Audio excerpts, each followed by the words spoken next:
Salam, hormatly adamlar. Bugün Orseydin ýanky daşky goňşularyna alyp barýan syýasat hakynda gysgarak bir zat görürse häzir. Video soňundan soň, görenden soň gürrüň ederiz.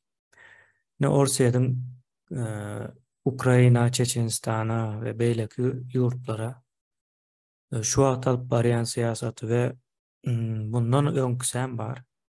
Öňküsinem ama biz el alırız demeden soň. Yani 300 ýyldan beri dowam edýän bir imperialist siýasaty var. Dünýäniň hiç bir ýerindäki imperializm nemesine benzemeýär. Yani diňe gan bilen öldürüp neme etmek, bularyň bir ul edip işletmek ýalan bir kanun nemesi ýok. Yani men görüşüm boýunça az mukdarda edýärler, ýöne esas maksady bularyň ýok etmek ýalak bir zat var. O güç görkezmek. Ýalan galan näme häzir şu taýda görüp o düşüneriz. Nämäniň nähil bolýandygy barada. Инглишлер. Так сейчас выглядят украинские города после так называемого «освобождения» от мифического нацизма. Несчитанное количество убитых мирных граждан, разрушенная инфраструктура и жилые дома. Эту разруху в независимое государство Украина принес Путин и его Россия. А это разгромленная Чеченская республика Ичкерия. Схожесть поразительная. Стертые с лица земли города и тысячи убитых мирных жителей. В 1994-м Ичкерию, так же как сегодня Украину, пришли якобы освобождать россияне. Все началось в 1990 году, когда в Советской России был принят закон о порядке решения вопросов, связанных с выходом союзных республик из СССР. Статья 3 этого закона регламентировала выход из состава Советского Союза, в том числе автономных союзных республик. Чеченская республика Ичкерия соблюдала все правила, нормы и принципы законодательства. Сначала стала 16-я республика СССР, а затем на основании закона вышла из состава Союза. 1 ноября 1991 года был избран президент Чеченской республики Джихар Дудаев, который первым своим указом огласил о том, что Чеченская республика является суверенным государством. А 12 марта 1992 года в парламенте Чеченской республики была принята конституция, которая и огласила о закреплении государства как независимого закрепила. И тогда в тот момент, кстати говоря, первая Грузия признала Чеченскую республику, затем признала Афганистан, признал Чеченскую республику, но понятное дело, что в России был хаос тогда, после распада Советского Союза, достаточно серьезные проблемы были, был беспредел в государстве, да, но чуть-чуть позже, где-то к 93-му, к началу 94-го года начались определенные недовольства в политических и силовых элитах Российской Федерации, которые регламентировали тот момент, что не может, надо как-то решать чеченский вопрос. И тогда 30 ноября 1994 года, после определенных обстоятельств, да, Борис Ельцин издал указ о проведении военной операции, да, на территории военной операции на территории Чеченской республики. Тогда, впрочем, как и сейчас, в Кремле больше всего опасались отделения от Москвы и ее сателлитов. Ельцин ввел в Ичкерии чрезвычайное положение. Ситуация накалялась. Это не всем понравилась такая идея в Москве, в Кремле, потому что они фактически испугались того, что сейчас может возникнуть парад суверенитетов в России, и Россия как такового государства не будет, в тех границах, потому что другие субъекты федерации, они имели все права, поскольку они народы отдельные, а право нации на самоопределение никто не забирал. Единственный, наверное, народ на земле, вообще ни во что не верующий, бездуховный, безнравственный и отстал от уровня развития человечества, безнадежно и надолго. Это русские. Джохар Дудаев, первый глава независимой Чеченской Республики Ичкерия, предвидел еще тогда все то, что происходит сегодня в Украине. В Крыму еще будет бойня. Украина еще схлестнется с Россией на непримиримых. Пока русизм существует, он никогда не откажется от своих амбиций. В 1994 году в Москве решили наказать непокорного Дудаева и убить на корню его стремление создать независимое чеченское государство. Обратного пути уже не было. Тогдашний министр обороны России Павел Грачев уверял, вопрос можно решить одним десантным полком за 2 часа.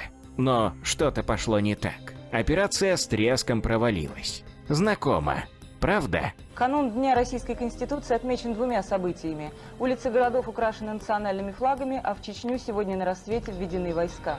План был двойной. Значит, первое – это военная операция, свержение президента Джохара Дудаева.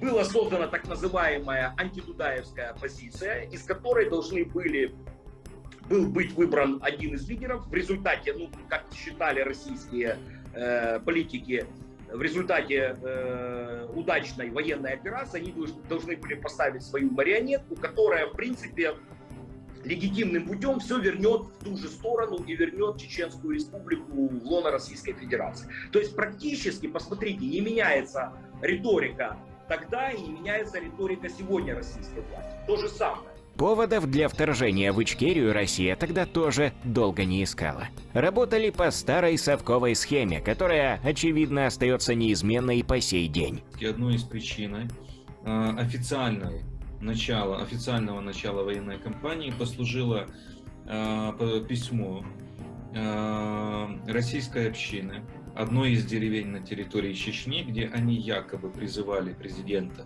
России Ельцина защитить их от геноцида со стороны чеченцев. Очень интересный факт.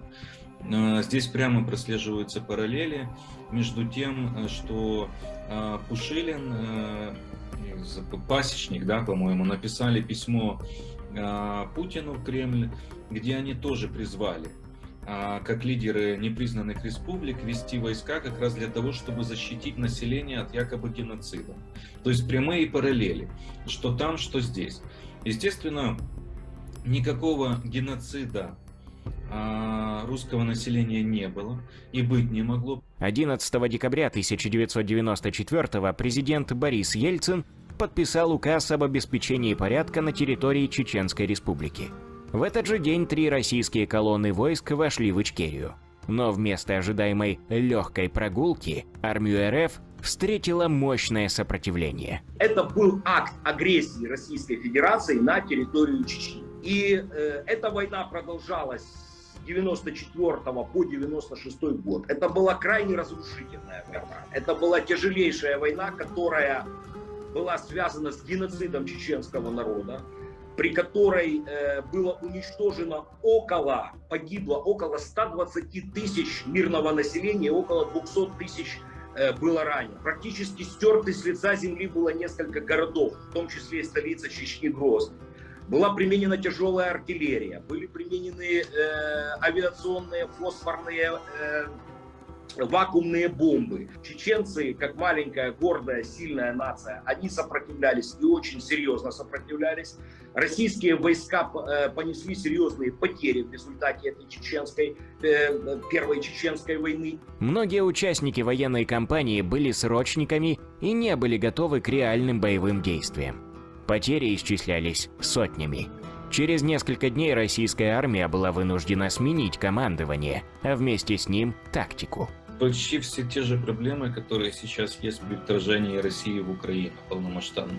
Практически все те же ошибки, на которых Россия не учится. Первое – недооценка соперника, раз. Второе – переоценка своих усилий и использование большого числа солдатов срочной службы, которые надлежащим образом не подготовлены, не мотивированы к ведению боевых действий, у которых отсутствует опыт и навык. Это тоже проблема, которая была. Третье. Они не просчитали, что это будет поистине народная война, и весь народ сплотится так против российских войск, что просто, ну, все будут чуть ли не стрелять с каждого окна. То есть это тоже не учли. Ну и не учли таланты чеченских военных командиров. То есть они очень так шовинистически, очень надменно относились к ним, думая, что ну как это, что они там умеют, что они там знают, эти горцы там, мы сейчас с ними разберемся. Ну и на стороне Чечни правильное использование вооружений, умелое использование ландшафтов, использование на свою пользу рек, гор и так далее. По официальным данным, в Первой российско-чеченской войне погибли почти 6 тысяч российских военных. Но мы же знаем, чего на самом деле стоит так называемая официальная статистика Генштаба РФ. Например, сегодня, когда украинские власти отчитываются о порядка 20 тысячах уничтоженных российских оккупантов, в Кремле трусливо отмалчиваются. Россия уменьшала, скажем так, по версии независимых таких исследователей, которые исследовали это, порядка 50 тысяч военнослужащих российской армии и МВД погибло за годы этой кампании. Она, я думаю, даже была по интенсивности боевых действий, по ведению войны и по тому, сколько гибло людей, мирного населения, сколько гибло военных, она, наверное, была, ну, мне кажется, даже немного кровопролитнее, потому что вторая, она длилась, у нее протяженность была больше, но она как бы, ну, она, то есть, растянулась. Не было таких масштабных боев, скажем так, с таким масштабным использованием авиации, артиллерии. Но как маленькая Ичкерия смогла нанести такой ущерб и противостоять большой России? В конце концов, откуда у них было оружие? Дело в том, что еще весной 1992-го парламент республики объявил о национализации находившихся на территории Чечни вооружений советской армии. Кроме того, президент Дудаев потребовал вывода всего советского контингента. И достиг желаемого. Укреплению вооруженных сил независимой Ичкерии в какой-то степени также поспособствовал и абхазский конфликт. Естественно, на тот момент чеченцам помогали и финансово, и добровольцами, да, помогали очень много стран. Это и страны Ближнего Востока, это и европейцы, там воевали и, насколько мы знаем, и украинцы, и многие, да, которые воевали за независимость Ичкерии. Плюс финансовая помощь, и плюс, естественно, какая-то часть оружия поступала, насколько сейчас известно, и через Грузию, и так далее. Кровопролитные бои в Ичкерии продолжались почти 2 года. А что же тогда остановило Россию? Большие потери среди российской армии вынудили и недовольство населения этими потерями. Необходимо все-таки напомнить, что тогда, в то время, в России все-таки функционировали более или менее свободные СМИ, которые давали реальную картинку происходящего. Люди об этом узнавали, и вызревало недовольство. Плюс Государственная Дума состояла из разных партий. Были и партии, которые были оппозиционные к власти, они это использовали. То есть вот это давление сыграло на то, что пришли к мирному урегулированию тогда. Я собирал подписи. Могу сказать почему? Потому что в Нижнем Новгороде погибло больше 100 пацанов наших на этой войне. И мамы погибших ребят просто устраивали демонстрации и громили мой офис. 31 августа 1996 года были подписаны Хасавюртовские соглашения. Начался вывод российских войск из Чечни. Республика Ичкерия получила независимость. Хотя решение вопроса о статусе территорий было отложено до 2001 года. Так закончилась Первая Чеченская война. Но Хасавюртовские соглашения сулили лишь мнимый и временный мир. Они были имплементированы, вошли в действие, и фактически это было поражение Российской Федерации в этой войне. И вторая сторона медали, что практически до 1999 года, да, Чечня фактически была как независимое государство. Но мы же знаем прекрасно, и это, кстати говоря, опыт, мы должны сейчас помнить опыт этой войны, что все любые подписанные документы и мирные, и любые соглашения с Российской Федерацией не стоят бумаги, на которой они подписаны. Лидер чеченского народа, первый президент Ичкерии Джохар Дудаев, так и не смог отпраздновать эту победу. 21 апреля 1991 за несколько месяцев до подписания позорных для России Хасавюртовских соглашений, он был убит точечным ракетным ударом российского бомбардировщика Су-24. По общепринятой версии, российские спецслужбы вычислили его местонахождение по спутниковому телефону во время разговора. Смерть Дудаева ничего не изменила в военном противостоянии Ичкерии и России. Наоборот, усилила сопротивление. Чеченцы сплотились, чтобы гибель их генерала не стала напрасной. Но уже после того, как Москва и Грозный заключили перемирие, отсутствие общепризнанного лидера дало о себе знать, расколов Ичкерию и отчасти спровоцировав Вторую Чеченскую войну. Когда Ельцин уже стал отходить от власти, да, когда все-таки у руля Российской Федерации начали более быть у руля власти представители силовых структур, ФСБ, армии и так далее и тому подобное, естественно, никому эти Хасавюртовские соглашения не нравились, они считались как предательские соглашения, как потеря территории Российской Федерации, хотя никто не анализировал вот эту систему, что Чеченская Республика по закону вышла из состава СССР и РСФСР и имела все права на суверенитет и независимость. В начале сентября 1999 года в Москве, Буйнакске и Волгодонске в течение нескольких дней произошли теракты. Взорваны жилые дома, в результате чего погибли более 300 человек и еще более 1700 получили ранения. Так называемое официальное расследование, конечно же, нашло якобы кавказский след. Во всем обвинили мифических чеченских экстремистов. Повод для начала второй кровавой чеченской кампании был найден. Естественно, это была провокация. Это была провокация спецслужб. Я уверен, чеченцам невыгодно было это делать ни в коей мере. Они, в принципе, начинали строить свое государство. Да, все было не так просто. Был большой экономический коллапс, потому что практически после Первой Чеченской войны Россия сделала блокаду и экономическую, и социальную блокаду Чеченской Республики, и фактически им было очень тяжело. Да?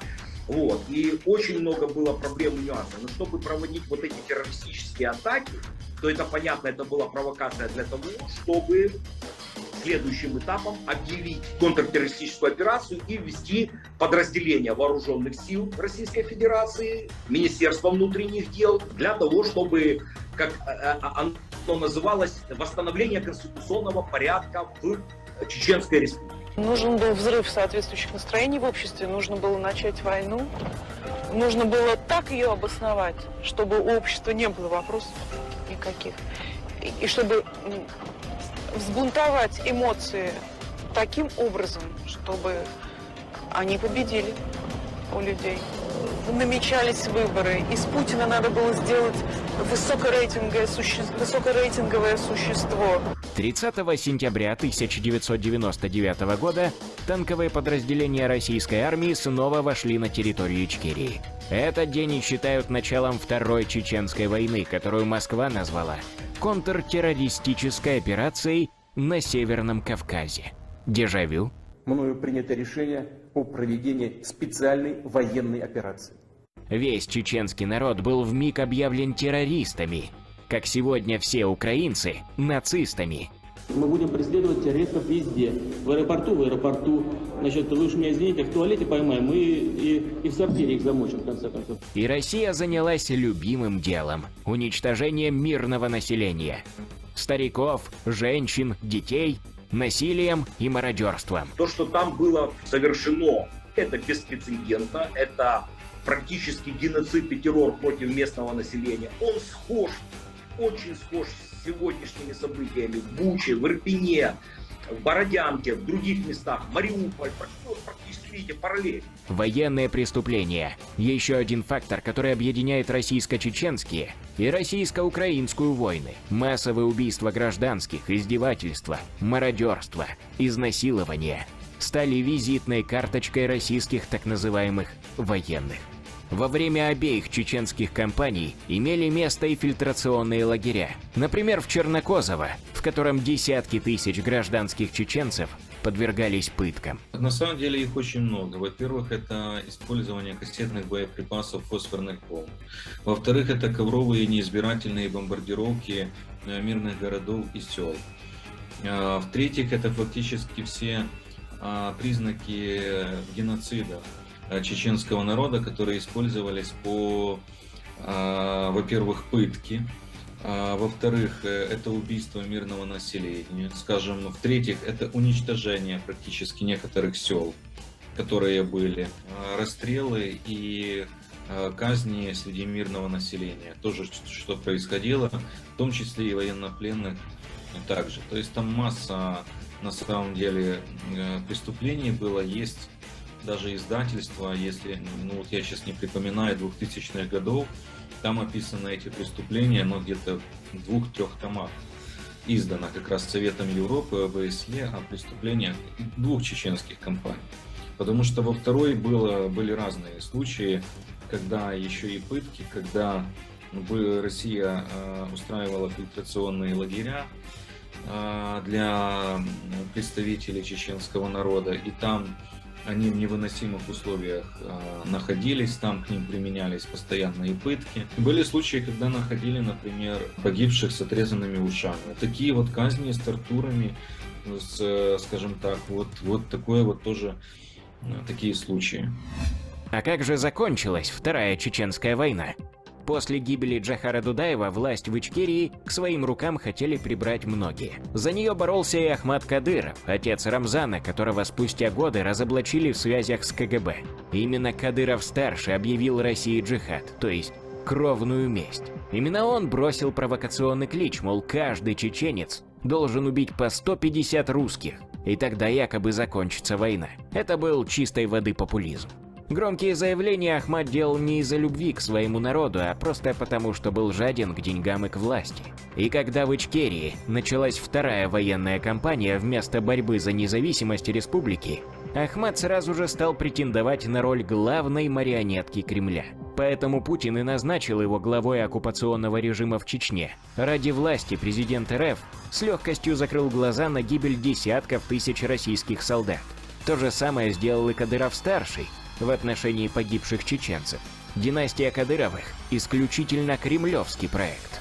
Российские силовики были сначала против Ахмата, потом против Рамзана. Но Путин убедил их, мол, это временные проекты по перевербовке бойцов чеченского сопротивления на сторону федералов. Так Ичкерия раскололась на тех, кто не утратил веру в независимость республики, и тех, кто попросту продал родину Дон. Сегодня чеченские воины, которые не забыли преступления России в Ичкерии, чтят Дудаева и презирают предателей Кадыровых. Воюют на стороне Украины, но не только, чтобы отомстить, а прежде всего, потому что знают не понаслышке. Россия не насытится никогда. Вся ее сущность – это захватнические кровопролитные войны. Чеченские добровольцы приехали защищать Донбасс от России еще в 2014 году. И прямо сейчас, когда Путин решился на полномасштабное вторжение, чеченские батальоны имени Джохара Дудаева и шейха Мансура вновь воюют за Украину, плечо о плечо с воинами ВСУ против общего врага. Во имя свободной Ичкерии. Во имя свободной Украины. Orset doymaz diye. Näme doymaz, gana doymaz. Şun ýaly diňe ýa bir nemesem ýok aslında, ullakan bir sebäbem ýok. Yani modern imperializmin modern görünüşi ýa 300 ýyl mundan başlady. Ýoş onuň hem düýün tutan Angliýa. Hem bilýär tarih okuyan, hem zat açık yazılı durmam için yani Angliýan imperialist edip görkezýärler, ýöne Angliýa imperializmin modern görünüşine orta atandyr. Başyndan bäri belki öňkü köne döwürleriň nemesi ýalda. Sebäbi Angliýa bir ullakan işçi gerek däl, ýene näme gerek däl, nämäni başladan bir yurt mu diýeli, adamlar mı diýeli, halk mı diýeli, nämäni senagat revolüsiyasını geçiren de yani maşinler bilen ölümçülük ediyorlar. Şoňa bir ýagdaý bar, ýöne Ors imperiyasy var. Dünýäde iň gan köp döken neme bolmaly? Çingiz Han bir 50 ýyl, 40 ýyl söwüşen bolsa, bular 300 ýyldan bäri gan döküp gelýärler. Yani 300 ýyl jemleseniz Çingiz Han'dan geçýär. Ine iň bärkisi Türkmenistanda uruş ýok diýäňizde, ine şol adamları ýa-da grajdan diýip adlandyrylýan gatlak bar halkyň içinde. Şolary öldürüşü, türmelerinde saklaýyşy hemme zat Türkmenistan içinde bolup ýör. Nemesinden bilýäňiz Çeşmesinden. Ine Orset tarapyndan plany, şu türmäniň planyna çel Orsetden gelen. Şonu işledip başlanam. Bir ýyl işledip düzgüne sokanam. Ýene Orsetden gelen. Umuman bizde ullakan bir açık uruş bolmasa da halka karşı neme gan döküşüklü neme ýöredilýär. Ýoksa 50 000 sanyna bilinýän türmede adam ölürmü? Türmede adam ölmeli däl. Türmede nähili adam ölüpler?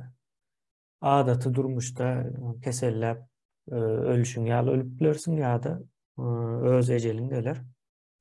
Ýa şunda olandyr, garrysyndyr belki. Şo şekilde ölüp bolýar. Ýöne 50 000 sany adam türmede ölmek diýmek gaty ullakan bir san. Maýyp bolup çykanlar, beýlekler ýa-da hasaba alınmadyklar näweliler bardy. Aýry mesele. Ýöne bu taýda şu Orsun bir aýtjak bolýanyň bir uğrunda göreşýän bir sebäbi ýok. Ýöne imperiýa. Yalandan imperiýa. Hemme zady yalandyr Orslaryň. Dünýäniň ikinji iň güýçlü goşuny bolma ýalany ýa-da. Ýa-da Ors dili iň ösen dil diýip ýene Türkmenistanda ýa-da Orta Aziýada Orsça gürleşjek bolýarlar-da. Şonuň ýaly bir yalan bir neme bar-da. Utopiya bar. Edil şolar ýaly bolşaýalan bularyň imperiýasy bir yalandan ibaret, sebäbi bir maksady ýok. Bularyň imperiýa bolmagynyň maksady ýok. Diňe öldürmek, giňişlemek, gazanmak. Gazansa bolýandyr, ýani uğru nämeligi belli. Şonuň ýaly gynançly bir nemäniň gurbany gidýär, taşdörek ýöne gynandyrýan tarapa Aristonyň bir sözü bar-da. Siýasat bilen gyzyklanmaýan akyllylaryň soňy gaty erwet gutarýandyr diýe nokot goýýar. Soňunda jahiller tarapyndan dolandyrylýar diýe. Ýani siýasatçylary jahiller bolar diýen manyny berýär. Onu näme üçin aýdýar Aristo? Görýär şonuň döwründe de akylly adamlar öz howpsuzlygy bilen gyzyklanmaýarlar. Ýani akylly adamyň howpsuzlygy siýasat bilen hem gyzyklanmakdyr belli bir tarapda, belli bir möçberde. Şonu ýerine ýetirmeýänliklerini görýär wagtal 40 ýyldan 50 ýyldan jahiller gelip ýykyp ýok edenden soň ýene akyllylar täzeden dikelýär, ýöne eýesiz goýýar diýilen bir nemäni anyklaýar-da şo taýda, göz ýetirýär. Şo sebäpli aýdyp geçýär. Ýene Orsuň daş döwründäki milletler içinde de akylly adamlar bar. Ýöne şol akylly adamlar hem akyllylyk edýärler artykmaçy bilen. Ýani siýasata girmeýärler, siýasata girmelidir. Siýasat aslında akylly adamyň işidir meniň pikirimçe de. Ýani şonu boşluk goýsaň jahiller doldurýar ýa-da Ramazan Kadirov. Ya şonça uruş berýär, ýyllarça, müňler, ýüz müňlerçe adam ölýär. Günäsiz, hiç ýyl sebäpsiz sen ýa-da dahlyň ýok. Neme garşy. Ýöne ine nemesini sürdürýär. Nämesine sultanlığını mı diýerler? Özüne öldürýärler de sebäbi ananmaýanlyklar üçin. Ondan has goşakrak oğulny saklaýarlar şu wagt.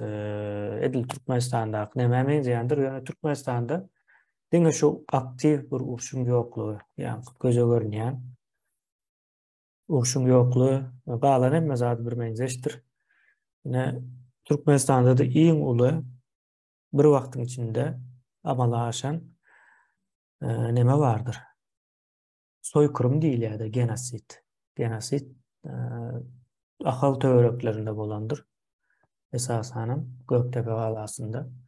Ýöne görýäňiz şu taýlardan saýlap goýýarlar da. Bulam bir siyasatdır.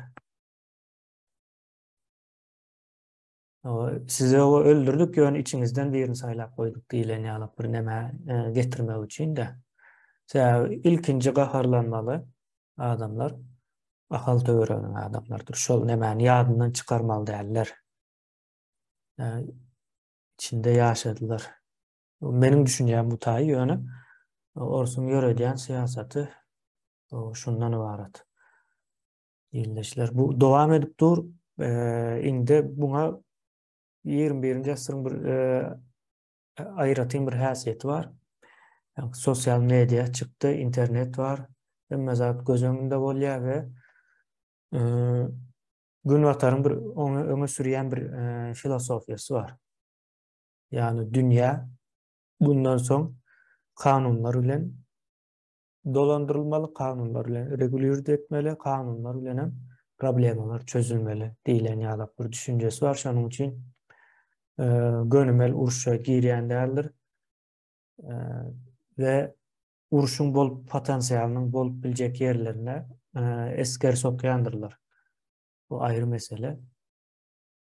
Olaryň öz bähbidi bardyr, elmydama bähbidi bolmaýan millet däldir. Bolaýmaly. Olaryň bähbidi bolan üçin gaharlanmaly däldir. Gaharlanmaly ýerimiz bizim näme üçin bähbidimiz ýok diýilen ýerde gazylar gidip dur, birentek.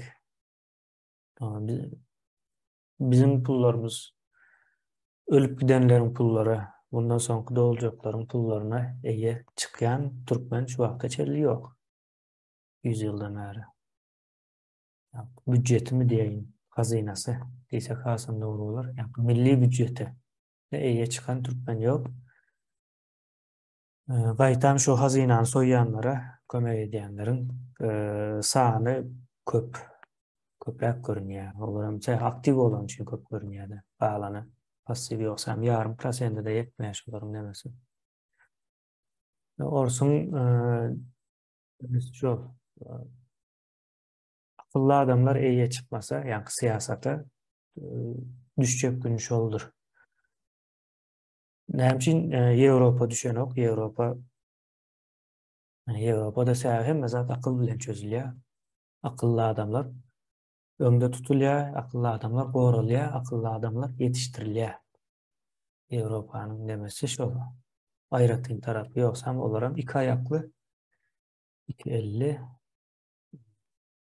ütköşük tarapy ýok. Hatta zehin tarapyndan kemräk bolaýmasa umumy nemesini alsam, zehin nemesini gözüňe tutup hasaplasam, men şonu ýalyrak görýän bilmedim. Ýite zehinni däl bizim nemelerimize bilen deňeştirende ýöne bizde käbir zatlar ýalňyş gidýär. Diňe bizde däl Orta Aziýada we häzir Rus Federasiýasy diýip adlandyrylýan federal döwletçikleriň problemalary birmenzeş bolmaly. Umuman 300 ýyldan bäri şu nemäň içinden çykyp bilen oklarda. Döwletler. Çykyp bilen ok, häzirem internetiň we maglumatyň erkinligi diýip bir zat bar. Näme-de bolsa da global näme-de seredende maglumat. Bawatda adamlar erkin alyp bilýärler, isleseler. Şonuň täsiri bilen hawa çykýan oplar ýöne görýän bolsaňyz ýene-de şol bir dönüp gatlak bar. Türkmenistan'da bolşayalı, Ukrayna'da da vardı. Ukrayna'nın azam olsa koğuşadı. Belarus'ta var. Sonra federal yerlerde var. Kazakistan'da da koğuşadı. Bahar yönüşünde de kabul ettiler. Bu zatların nemesi koğuşaya yönü bar. Bizim esasen Türkmenistan, Tacikistan yağlı yerlerde. Entem şu dönük katlak var. Şu dönük katlağın güç mükemmel kabul ediyor. Bizim esası aladığımızın biri yani halka edilmeli yani hizmet bar olsa da yani düşünen adamlar ol edilmeli hizmet yine şu düşündürmek yani Niyazfam Kuşkellete Berdimuhammedovlar ondan beter Kuşkelle onların daş dövründe oturan ministerler kellesiz deyip hesaplasanızdan bolya Kuşkellede olar ağırarak gelir. Yani aslında 5 yaşlı çağanın edip bilecek işlerini edip bilmeyen adamların elinde durda. Akıllı adamlarım kahar edip yurdun başına çıkıyor. Şön yalvır yağday. Ben şu ayda nemedeyim. Saparağa söz veren Saparağa aytacak zatlar vardı. Sağ ol kemine. O ilim alırmadan bilen o aytacaklar vardı. Yeme ku nemeden başlatım geliyor ne şuun düğün ne Azerbaycan Karabağ meselesinde ulu yeniş kadanlı büyüklü olmasa da yani esas nemeti ne postsovet nemetinin içinde Pribaltika 3 tane Pribaltika devletini Almanya'da birinci devlet Ortiya'nın nemetinden arbitatından çıktı. Yani sonra ben Azerbaycan'da olduğumu mutluyan için yürekten o yine Türk dünya nemetinde bir katı ulu bir hadisedir. Öyle palajitil Türk Birliği'nin nemetinin ilkinci sütunlarının biri yani kerpiçlerin biri. Yani kino seyrettik de ne bolyan zatları Çeçenistan ile Ukrayna'nın dengeçtirilir destem. Yani tema belki ne meraktır son için Karabağ'taki bolan meseleni içine almadılar. Bu da mendeştir edil bir nemen bir protokolun senaryolardır. Onun Gürcistan'da bulunur, Abkhaziya'da bulunur. Orsun işleyiş nemesi mendeştir. Gesat nemesi öz arpidatından çıkaracak geldi devletin nemesini. Çıkarmacağım oldu. Bu proses başladı. Azerbaycan çıktı dedik yani. Ukrayna'da ikinci Şubat uruşuyor. Çıkıyor. Böyle Türkmenistan şu meselede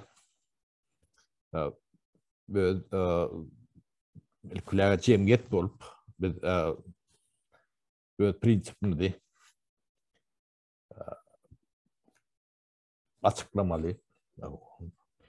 Biz adat olmak isteyiz mi ya yok diyen neme biz düşünüp siyasi neme düşünüm değil yani özümüzün düşünmemiz için şuna prensipiyelini özümüze o baha vermeliler. Bizde de prensip olmalılar. Yani yel hayt tarafı yoksa şu tarafa eğilip görün millet olma. Bizim tohumumuzu getirdi de. Biz şu zatları bazı kendi düşünen adamlarımız var. Görüyor. Bir de 10 minglap, 100 minglap adam üçüncek bolup göremdik biz. Bir de özüne işlep bilecek, gelişip bilecek, ötüp bilecek, beygi adam olmak isteyen, o şoňa da bir IQ'si, prinsipleri, karakteri gawat gelýän 100 bolsun, 200 bolsun, bizde şolary ýalak değerli adamlar gerektir. Biz onu köp bolup bir topar hiç sada yaramayan adam eni üýşürip bazar etjek bolup görmek kan netije berýänler we sebäbi Türkmenistanyň şertinde eline yara galmak demeti entek ortada yok da geregem däl. Bunu düşünüp akıl bilen çözmeli. Ne Azerbaycan çözde. O ors bilen uruşmadı kanışna Ermenistan bilen uruş demeti. Yönü Ermenistan o öznemet oynanıp şu orsun demetse oyunu bilen edilen demeler. Bu mesela ne şeylerek yönü bizim kıyınan tamam. Yani devletin güç organları var. Şolong anırdan ilen ideologiyasın bilim bilgi derecelerin hem meceti 100 olmasa 80-90% ort nemesine bağlı. Şoň demesinde yetişen adamlar köpüsü, köp şoň gullu edýän adamlar Türkmenistandan aýly galýan bolsalar. Benim borsun yetiştiren bir näçe kuşak kadrlar var. Yetiştiren adamlar var. Orta Hudaý diýip sorary çokunup görün var. Ya bizim ýagdaýymyz biraz beýleklenkiden kynrak. Beýlen tamam. Ýanky döwlet tiýatratynda da 30 ýyllygyň emesinde ýanky ilim bilim bilgi belki de 100-nji plana süýçürilende. O ilim bilimi bolmadyk millet o geday bolmaly diýilen bir aksiomu vardır. Kanunum der aksiomudur. Ýanky 2-4 diýilen ýalak gönü zatda ýöne şol tiýatraty geçirip siz altyn asyrda ýaşaýaňyz arkaňyzda dağ var diýilen ýalak tiýatratlar bilen gözüni gulagyny gamaşdyryp özüňize çapak çaldyryp tant etdirip aýdym aýtdyryp şu ýagdaýa getirdiler inni jemgyýet doğaly degradasiýa diýilýär. Şoňa tedawar edilen, onu görüp ýörsiňiz. Uruş ýok. Jenjel ýok. Ýöne iýmeli çöregi galan bilen oklar. Ýurdy halkyň 60% terk etdi. Şu adam ýöne şerhetleri allığından yapıp saklayalar da galanıp çıkıp gidecek. Türkmenistan'ın içinde yaşarlık ýagdaý ýokdugyny yani düşünmejeklerini düşünýär de şu at. Bu da şu orsun arbitatynda bolanyň büyük sebäbidir. Bu ideologiýaň demesini awtorlaryny biz aýdyp berdik. Bunu öňe bilýänler bardyr elbetde. Biz ýöne ýanky bir simbol bolsun diýip bir tane adamyň adyny aýdýar da ýöne bilen töwürügi. Kändir ödem Orslaşan Türkmen Demeti kendiler şoları yüreğinin demetinden hizmet edip bilmedim kadınca demediğini için mi sonra hizmet ediyen demeler Türkmen'e katken yani düğün katlarımız diyelim ya kontingent diyelim son payı her devlette de azda kendi bolayandır oluyor Türkmen'in ki has köprü durmuş son vurku diye de onun Türkmen'in ağırdan gelen orsu bir belet dağıtları var da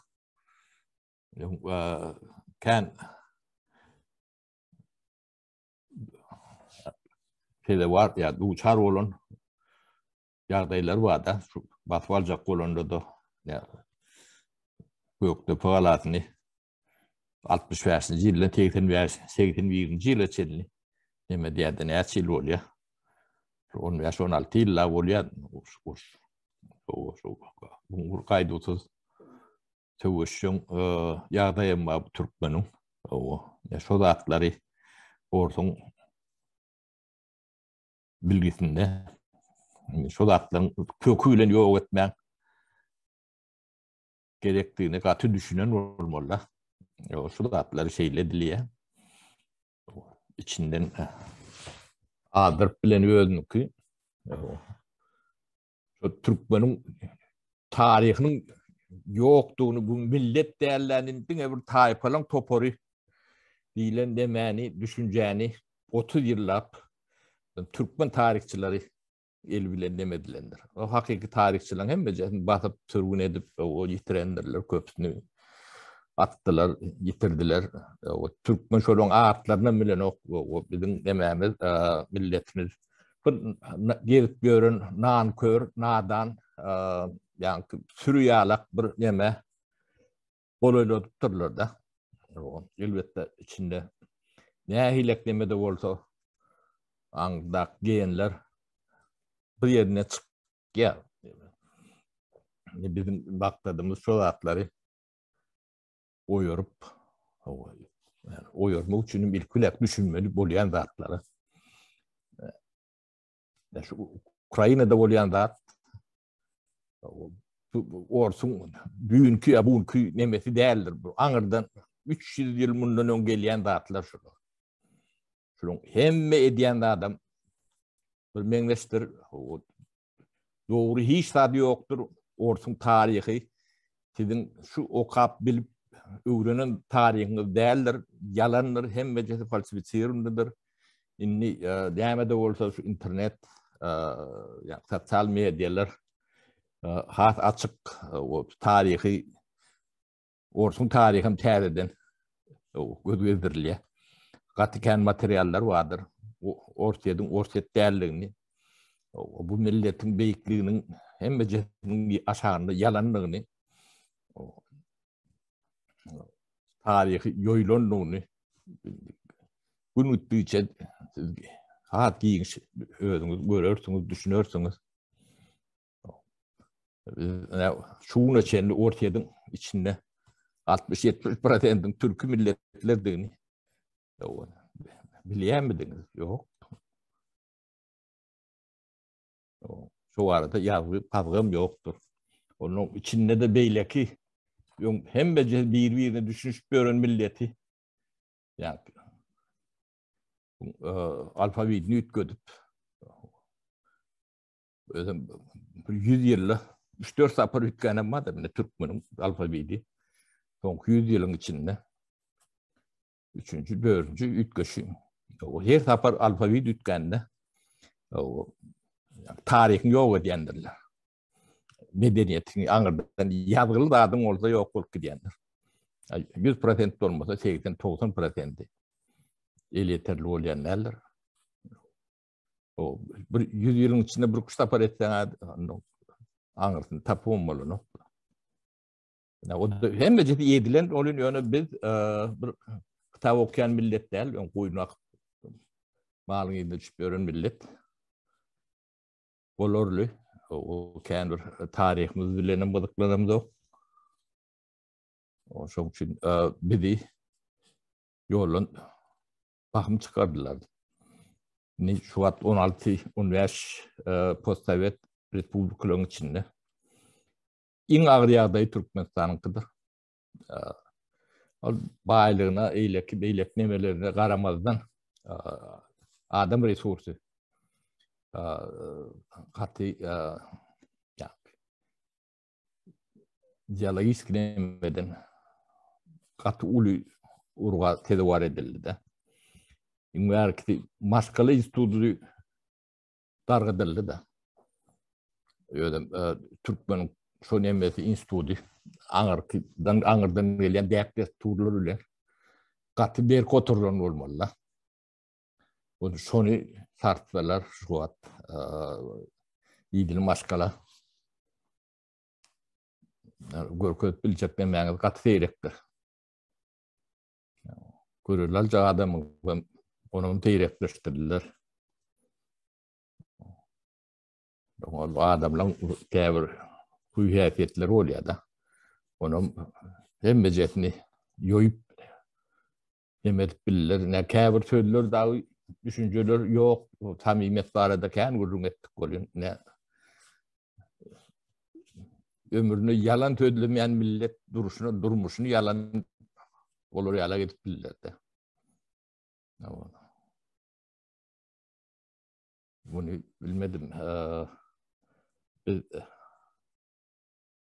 Elimizi çermeyip, bilimizi kuşap, bu zatları düşünüp, edim çözmeli.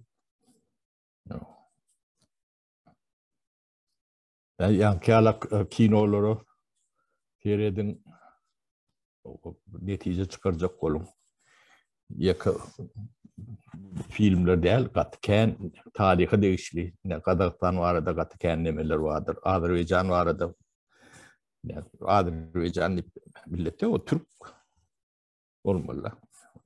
Azerbaycan Sovet demesin. Dilli nememizde yani medeniyet dil nemesinde kurumçudan te kayıra çenli tercümecisiz adamı düşürüş bilen. Yani şu at başkır bilen düşürüş bilen. Yani şu at demediler. Bu zatlar açılan ton demedi yalnız. Olmasa başkanın bu adamdan bilemiz yok diyenler mi kendi?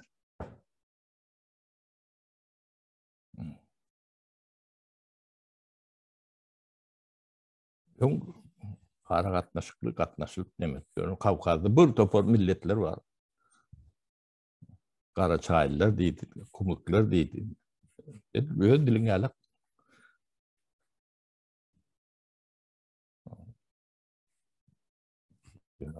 Harhan yitiriyorlar. Onu bir de karşırak ediyorlar.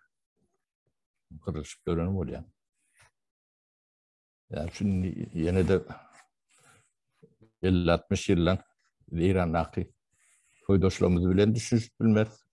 Afganistan'daki bilen düşünüş bilmez. Şu an Tiri'deki Türkmenler bilen düşünüş bilmez. Adından bilmez yok. Yani Irak'ta Türkmenler var. Kulağımızın demesinde kâte geliyor şeyledik. Hiç bir katnaşık ya bilgi demesi yok da. Ne? İmperyan eden demesi. Biz şu zatları düşünüp o Irak düşünmeli, görmeli, onun şunu çıkacak olmalı. Bu oyun, orsun oyunu, bunu hiç çekinmeyen, yığışırman, bunu açık etmeli. Bizim Türkmen devleti değil yani devletin başına kim gelse gelsin. Şu prinsipiyel demede belli etmeliler. Şu adam etmeyen, şuraya alak demeyen düşünceni, öz prinsipini, yok ben taraf olması yok ben derler. Yani ben o taraf, yani ben bu taraf, yani öz düşüncesini, karayışını beyan etmeliler. Ve bu gidilecek zat değil.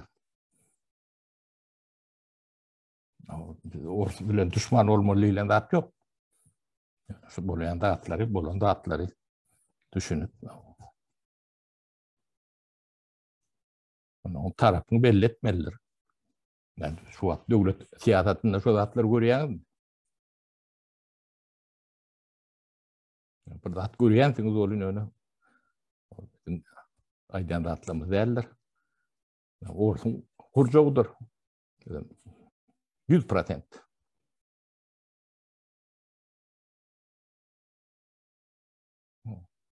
Halka adat der. Çünkü şimdi biz adatlığımıza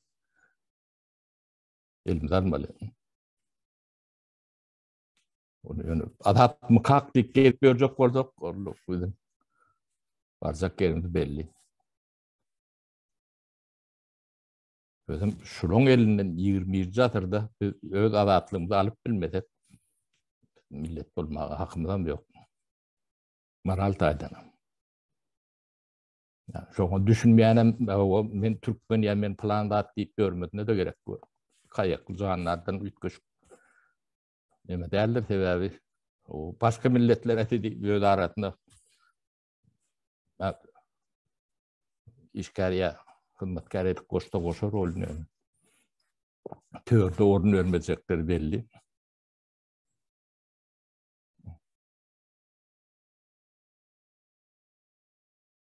Şuları yalak neme bilen ben sözümü utorayan başka da fikirlerini açacaklar var orada.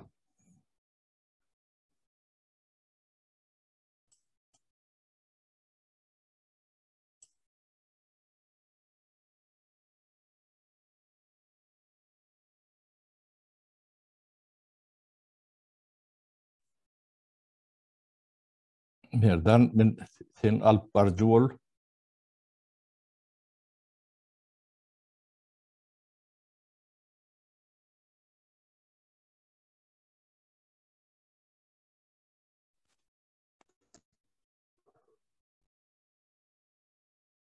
Kemine işte ne oydu yani. Oğlu çağırıyor sana söz vereyim. Men berdi. Sapara kimine mikrofon yapıp kolayması. O nemesi yapıp o son için ben nemedeyim. Kemiden yerine söz sana vereyim. Ha. Bolor. Yankı ne vatandaşlarımızın bu görüntüleri yankı dokumentalne faktlar şol 89 yıllar var kabir süjetler 90-91 yıllarda da var süjetler şu yerde bir insi çeken adam Putin'in bir diyen sözü var. Зашлепнем даже ne deydi? Vaçko deydi mi? Şoňa deydi. Сортири diye. В сортире мочить. Будем, поймаем, если в туалете, будем мочить в сортире diye. Ha. İnni şu söz bir devletin baş tutanı başına oturan adam. Şular ýaly jargon bilen köpüň öňüne çykyp, tribuna çykyp aýdýan bolsa, şoň hakyky gopnikdi görnüp dur. Köçede ulalan Peterski gopnik diýerler, ýöne ýerde aýlanoklar. Köçede ulalan bandit jargonlary bilen o bir soňky urşdan soňky kinolar bardyr. Esasanam şu likvidasiýa diýip bir filmde şoň ýaly mafia ýanky köçede ta adam talap berenler de. Yine şolaryň jargony ýanky Putin diýen sözleri şolaňky deň elýär. Enni şular ýaly adamda näme garaşyp bolýar? Yani ödem KGB'nin bir ofiseri. Enni yankı edilýän aňyrdan gelýän poçerk şol Putin yankı intak 100 ýyl 200 ýyl bundan öň şu aňyrdan başlanýan ortaryň şu kripasnoy näme bolandy o döwürlerde häzirem şeýle Putin'im şey diýdi, Yeltsin'im şoň ýaly. Aňyrky Stalin'im şoň ýaly. Stalin wapşe şeýle jistok adam bolan. Putin'im edir şoň ýaly. Halkyň öňüne çykyp bir ýumşak gürleýän bolsa, aslında bir jistok adamdan biri. Sıfır meni döwürde yaşap ýörsün 20-nji asyrda. Ýöne bunun edýän hereketleri asla gawat gelenok. Yani şu kripasnoy döwründe ene bir adamları iççe de görmeýän ekenler. Şu bir avuç itler var, Türkmençe taada diýerler. Rus diline ýazmaçynok, şu taada Gonçy sabaka diýilýär. Gonçy sabaka, ha. Şol bir gonçy sabaka gymmat görüp, şoňa 5-6 sany daýhany çalşýan ekenler-de adamyny. Şu bir güjüge çalşýan ekenler. Seredine adamlaryň janynyň kellesiniň içili gymmatynyň ýokdugy adamyň başy hiç saçda durmaýanlygyny anladýar. Şol aňyrdan gelýän ýa-ni signature näme diýilýär? Aňyrdan gelýän poçerk. Ha. Şu poçerk kinidem dowam edip gelýär. Şu özüniň imperiýadyny bir subut etmek üçin adamlaryň janyny orta oklaýarlar. Yani o doklayalır adam var ne? Yani yaş 18 yaş yani kulluğa baran eskerleri neçe mün santını kırdılar. Ne şu Cahar Dudaýewiň aýaly diýirdi, yani şu gurun berýärde, henidem diýirin. Şu gurun berýär ploşetde şu Çeçnya, yani Groznyň paýtagtynyň nemesi ploşedynyň öňü diýe sallatlardan, Rus eskerlerden läşleri diye yayrap ýatýardy diye. Cahar yani nime jaň edip, ortada jaň edip, aýryň jesetlerini bir dünýäli atışmany goýaly besedele ýöne jesetlerini aýyrsaňyz bolýar sebäbi ol musulman millet üçin bir jesedi jaýlanman köçede yayrap ýatsa iň bir erbek zat görülýär. Meň pikirimçe, menem musulman, meň pikirimçe bir kimem bolsa şonu akidip jaýlarsyň sen. Şu yatan item bolsa jaýlarsyň sen. Ýöne şu truplaryň üstünden tank bilen geçip başladylar diýdi ortlar. Neseredin adamlaryň janynyň hiç zatdygyny anlatýar. Bir köpüge de duranok. Onuň näme üçin onu şeýle wywet edýärler de şeýle karara gelýärler.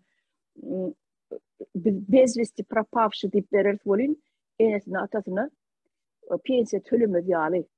O bolar, aňsat bolar, yeňil bolar diýär hökümet üçin. Şonu tölemejek bolýar diýär.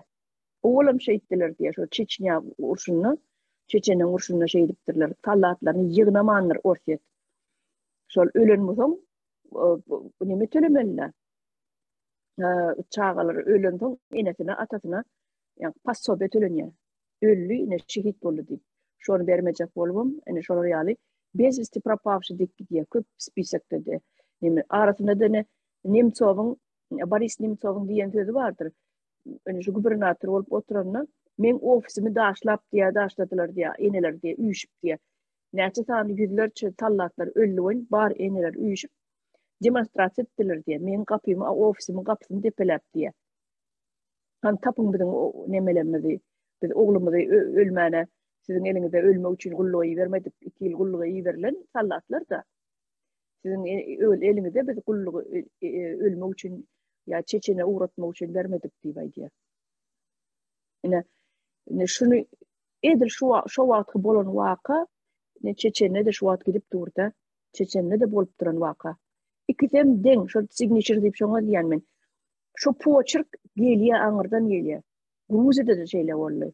Abhaziýada da, Osetiýada ol ene Pribaltika 3 tane döwletiň eden demonstrasiýasyny bilýändiňiz. Saparagy bilýändir. 90 ýyl bolmaly şol. 89 ýok. Ýalňyşdyp 89-da bolmaly şeýlemi? Şo demonstrasiýa edip, el tutuşup, paýuşçy rewolýusiýa diýip aýdýarlar. Aýdypdyrlar şonu.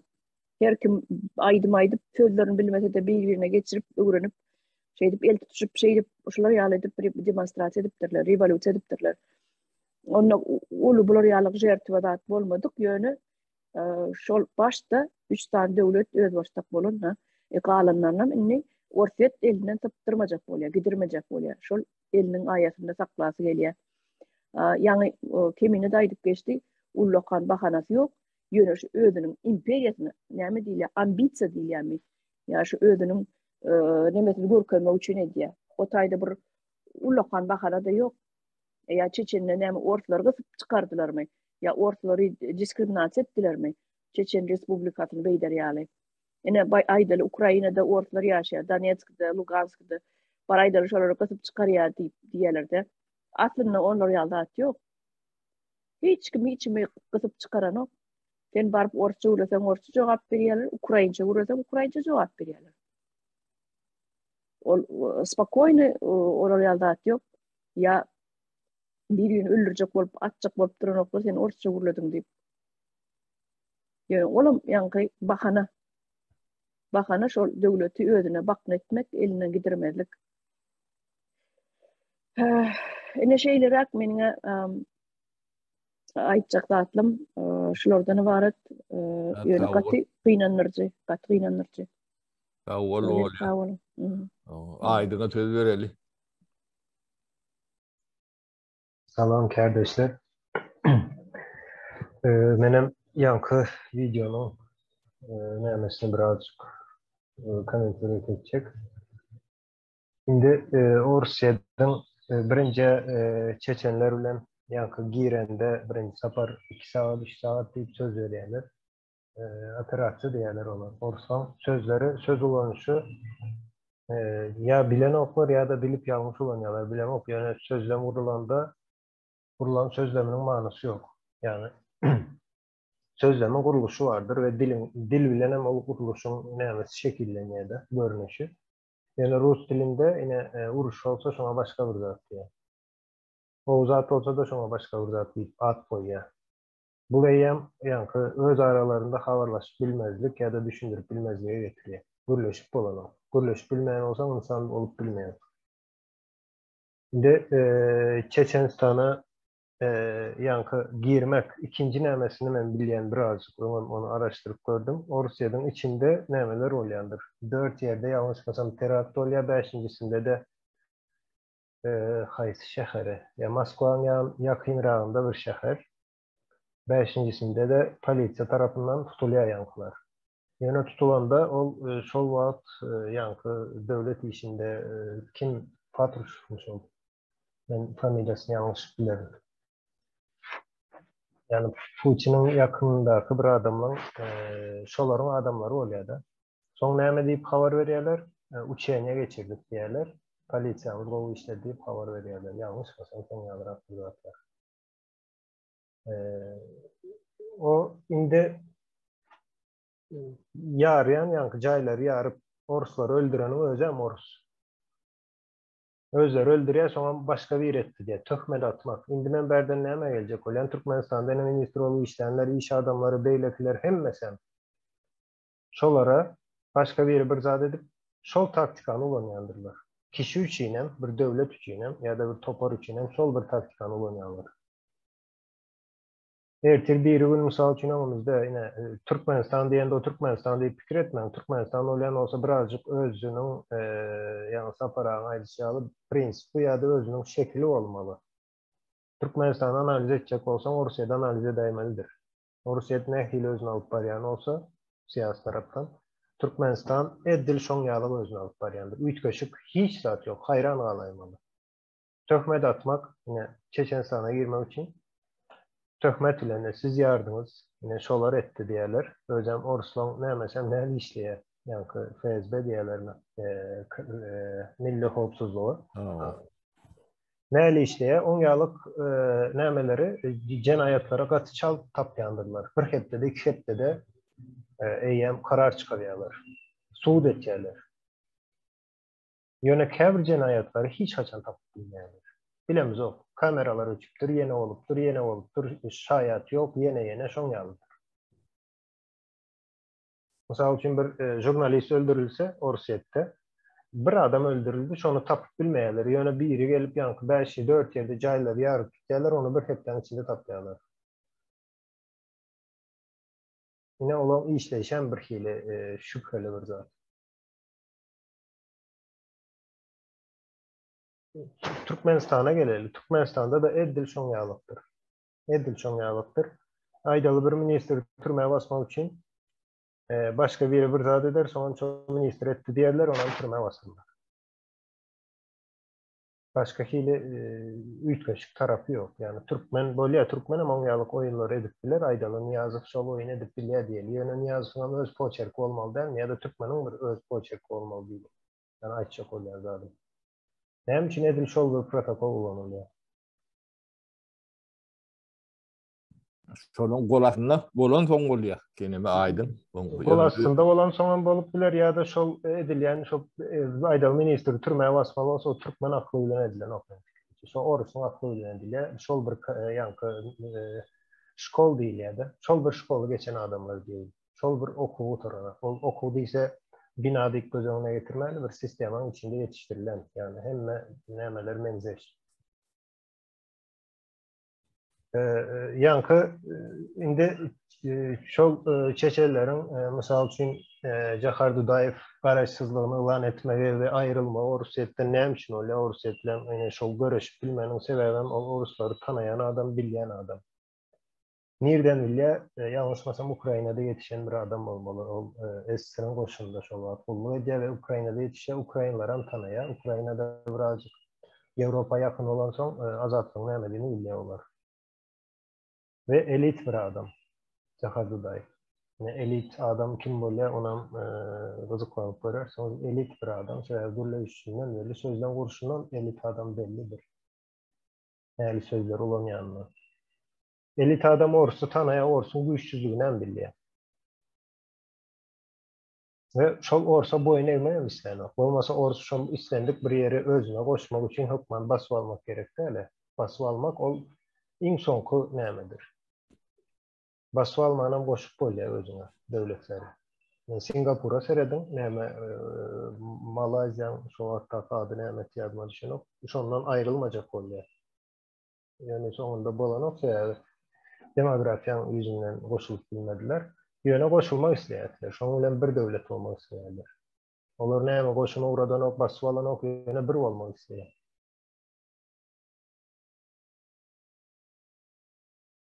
Sonra yankı Cahar Dudayev näme aýtýandyr? Ukrainany özgürlüğüne koymaz olus diye Ukrainany. Sebäbi üçin Ukrainlary tanayan üçin Ukrainlar hem azatlygy görýändir. Halk azatlygy görýän halk Orusyň ýanynda bolma mümkinçiligi ýok. Bolup bilmeýän sebäbi azatlyk düşünjesi Orusyň özünde değil.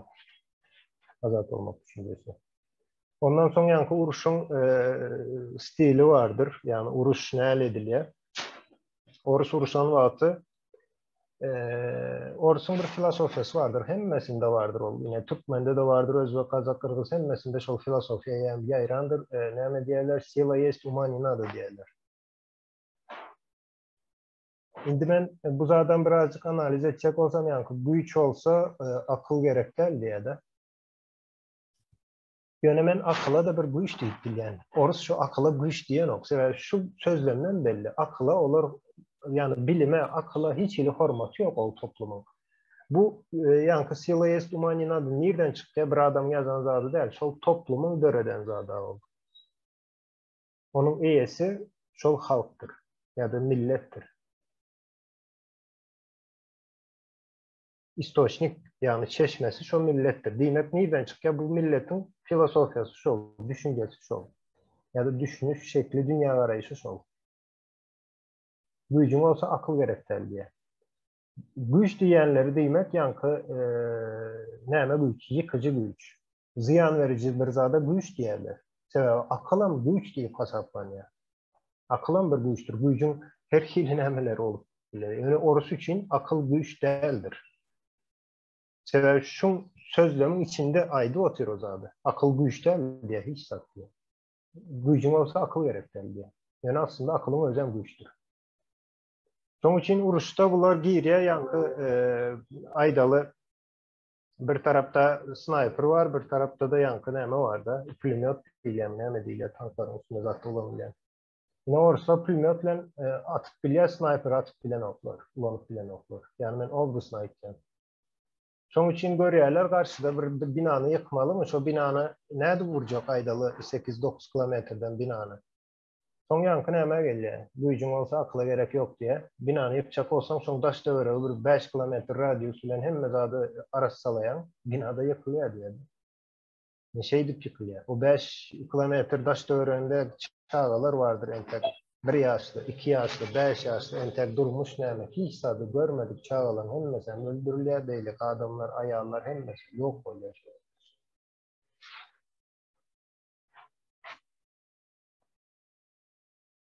Ondan sonra Orsun yankı bol çeken nemeleri vardır.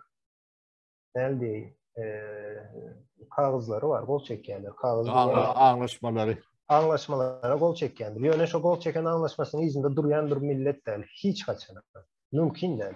Sebebi kanun demek, medeniyet demek. Yani medeni insan sözleşmeni öz bəxtliyindən öne koyuyor. Sebebi iki taraflı var. Onu değil ki adamın bir tarafta bir şahs var, bir sen var şahs var. Şunun için yine iki taraflı olan için sözleşme var. Sözleşme format koyuyorlar. Bu medeni insanın özünü alıp barışı.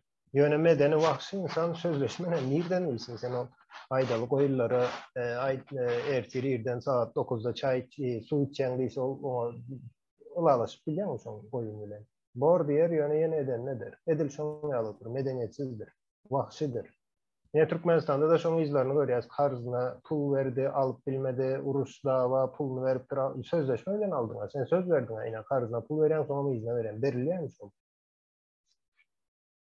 Bu nereden geliyor? Türkmenin devmiş oldu. Karz alıp sonra vermemek ya da kaçmak ya da söz verip sözünde durmamak Türkmenin devinde varmış o da. Ne bulam Orsun yankı injekte edenlemelerinin biri Türkmenen sonra Orsiyet yine komşularla hem mesela uruş edgendir dine nemeden başkasıyla. Xitaydan başkasıyla. Ne için Xitaydan hiç geli Xitay bilen probleması yok. Korkuyor. Güç, Orsun güç diyeni ullakan toprak Orsun için güçtür. Onca toprağı olsa demek olur güçlü şonu alıp düşünce var Orsu'da. O ne hele akıllı olsun, beylek olsun o zatlara mene anlamam. Hatta yine neme var, Jirinovski var. Olan içinde en akıllı nemelerinin biri diyor. Jirinovski bolsa Haskov olur mu doğrusu bilemok. Yani Jirinovski'nin aytkan sözleri ya da ritorikası vardır. O ritorikanı ulanmanın sebebi o özü düşünyeti hiç kaçan Orsiyet'te on partisi yankı neme gelip bilmeye, hükümete gelip bilmeye ya da şu neme Orsiyet'i dolandırmak gücüne gelip bilmeyeceğini özü düşünyen o adam. Son için son olarak ritorik olan yatı yani akıllı adam. Ondan sonra komşuları var aradayın. Yanlışmasam SSR döredilen vakti Respublika olup bilmek için hükmanı suratda senin granitsan şol SSR'ın en uç çetlerinde ya da SSR'ın başındaki devletlerle serkedin olmak şerti var deyip bilyenler. Bilyeniniz olsa şuna doğrulap bilseniz ya da yanlış olsa yanlışım deyip bilirsiniz. Ben şunu olarak bilyen. Yani Türkmenistan'ın Respublika olup bilmek için onun teritoriyası SSR'ın başındaki bir topraklarıyla yani serkette olmalı deyip bilyen. Şert çok. SSR'ın ortasında bir devlet, özbaşlık devlet bolup bilenok diýedi. Respublika olup bilmeýär. Bu näme üçin edilýär? Oruslar korkýar daş döwründen. Akıllı olmasa korkmaly bolýar. Ona aýtdy, akıllı korkmamak üçin birinciden akıllı olmaly. Şoň üçin korkýarlar. Şoň üçin goňşularyň hemmesinde ýanky birden bir zat bolupdylar aýrylan atan netijede ona bufer zona diýilýär. Orus şoň üçin bolanýar. Ýani Orta Aziýanyň şu bufer zona üçin bolanýar.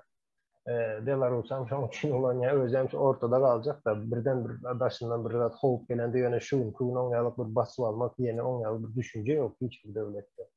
Boşum salyp territoriýasyny köpeltmek.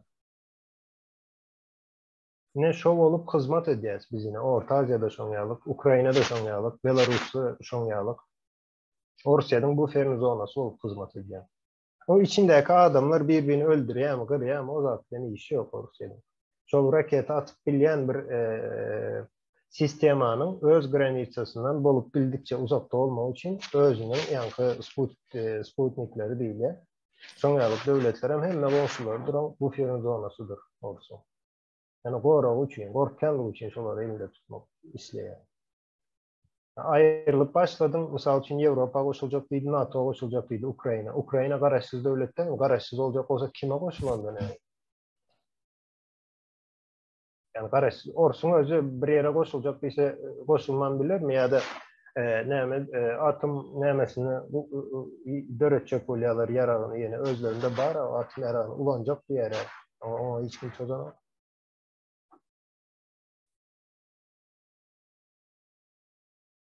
Ondan sonra imperya nemesi vardır olsun. İmperyalist düşüncesi diyeli. İmperyalar tarihe seyredip görsanız imperyaların dünyalık bir haysiyeti var. Yani şoların bar olma vaktinin devamında ehli vakt uruş olmalıdır. Uruş diyenim, yani bir yerleri çözmalı. İmperiyan manası şu. Bir yerleri çözmalı, bir yerleri basıp almalı ve toprakların genişletmeli. Durman genişletmeli özen. Duran vaktin iyice gidip başlıyor. İmperyaların hemmesinin tarihini okuyup öğren. Neyse imperya olan olsa toprağına toprak koşulup barayan olsa şol imperya güçlüdür. Sebebi bu imperyan gücü demek o koşunu güçlü, yine güçlü her zat deyip yazıp bilir tarih. Yani en esas zat verdi. Şol imperya adamla inanıp inanmadığı gücüne. Yani psikolojik tarafı vardır. Yani imperya toprağına toprak koşup başlamadı ya da bir sanık bir nemede yenilip toprak yitirse son yavaş iyice gidip başlayandır. Elbette o toprakları yine izine de alıp bilir. Yani hemişelik derleyem. Allıya yine veriyor, son hiç alıp bilen son başka bir taraftan yitiriyor, son öz içinde yankı alıp nemeler çıkıyor. Bozgolonlar çıkıp bölünüp başlayandır. İmperyaların hemmesinin sonuç oldu. Şimdi orasam imperyalist düşünce ülen geliyor. Toprağına toprak koşmalı. Her 5 yılda en azından birazcık toprak koşmalı. Sonra koşmadık ya da o kiçelip başlamalı ya da bölünüp başlamalı. Başka şeylik olup bilmeyin. Orası şu gün eğer başarıp öz topraklarını saklatmışsa onda şu tarihin çok düzgününü bozdu demektir. Ona bozup bilir mi? Yine görürsün. Yani ben fikrimce o vakıtta yani aksiyoma değildi satara. Olan bir aksiyoma yalıp bir zat olup bilir. Aksiyoma olayan olsa bozma mümkünçiliğin yok. Yani bozma mümkünçiliğin yok onu senin. İmperyaların ulu olmalında neme vardır? Kebir imperyalar vardır. Kültür taraftan güçlüdür, iktisat taraftan güçlüdür. Son komşusunda kiçik yankı devletler. O vaatlar devletten del hanlık diyeli ya da beylik diyeli. Şonyalık yerlere ol imperya meyletin koşulup başlaya. Şon vatandaşı olmak isteye. Şonyalık edip koşulup ulu olan imperyalar kendi tarihte. Yani hükman basıp almak değil yani düşünce yok. Yani ne ulu olsun imperya toprağına toprak koşmalıdır. Şimdi Orsiye'de gelen de Orsiye'de koşular ya kültürü var mı? Lelin deyip bir geldi Orsun kültürünü yok etti. Düğü bilen gazap yok etti. Hiç sat kalmadı. Yok bir iyidir bir zat yok. Aydın. Yok yani şu anda da şu Avrupa taraftan yeni taraftan yani Avrupa'nın nemesi bilen birazcık ortada bağlanışık var ya Orsiye. Ön Orsiye. Ondan sonra iktisadi tarafı var. Eğer iktisadiyetin güçlü olsa kattan da devletler seninle işleme koşulması yani integration ne oluyor? Yani şu integre olmak isteye seninle. Olan iktisadiyetin güçlü olmalı. Adalet sistemin güçlü olmalı. Güçlü diyen adalet sistemin prozraçlı olmalı. Şeffaf olmalı. Şonda işler kattan da sana koşulmalı. Olamıyor Orsiyette. Ne için koşulsun? Hem meşruat ayrılmak istese Ukrayna ayrılıp kovu yaşap başladı. Sonra Ukraynalar kovu yaşasa Ors'tan kovu yaşap başladı. Ne böyle? Beylikler hem sonra veriyor da bu Ukrayna Orsiyetten uzaklaştırılın kovu yaşaya diye de. Girdecileri kovu iktisadiyeti kovu yankı adamlar içindeki adamlar rahat yaşaya deyip sonra çıkıp başlıyor. Şu sonra çıkarmamak için hem ne? Dünyalık oyunlar oynayandır.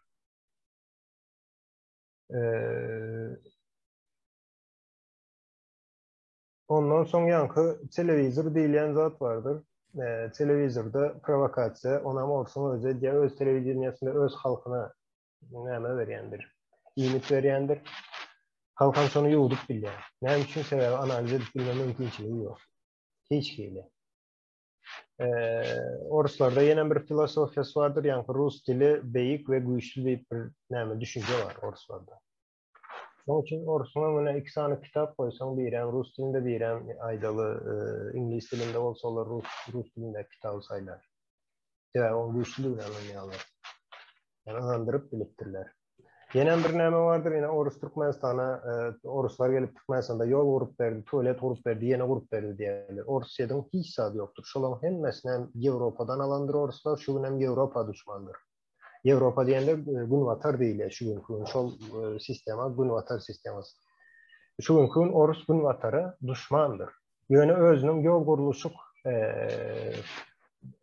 yol kuruluşuk mekanizm değil ama näme diýilýär bilemok, ýa-ni taktiki ya da teknikası, yol kuruluş teknikası Avrupan teknikasıdır. Jay kuruluşunda yine Avrupan teknikasını, önümçülükte yine Avrupan teknikasını kullanýarlar. Kosmos uçuşları yine Avrupan teknikası. Teknolojide teknika Avrupan. Tuvalet yine şu yerden, o tuvalet olsun. Näme o? Pampirtlerim Avrupa'dan oraya mı kan? Hemme näme yani özleri öndürýän olsa da yine de teknika Avrupa'dan geldi.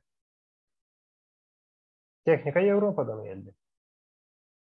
Olaram Avrupa'dan aldı. Yani Avrupa'dan alan için haysi Avrupalı çıkıp size biz yol vurmanı öğrettik deyip kemsitýär orsa. Yani Türkmeni kemsitip bilýär. Türkmen kemsitýär. Türkmen öňe çykýar, orsa bir zat diýsen, orsa sana onu getirip berdi, onu getirip berdi, kemsitip bilýär. Türkmeni kemsitýär. Söyleme. Bu insan yanının bu zatları. Yani Orsun nämetden yine azıcık bir tarihini okuyup görün. Dine yıkıp yumuryandır. Başka hissada nämesi yeten o. Yine bel özleri aytýar. Yani güýjüň olsa akıl gerek derdi. Güýç diýenem ýok etmek olan manasında güýç diýmek, şu bir zady yıkmak, yumurmak güýç diýip pikir edýärler. Yani akıllı da kemsitýärler. Akıl gerek derdi. Ben bir kere aýtdym orada yani dünya edebiyatına, sunatına koşan adamlar bar olsa da hemmesem lelen gelmezden ön vardı. Son yok.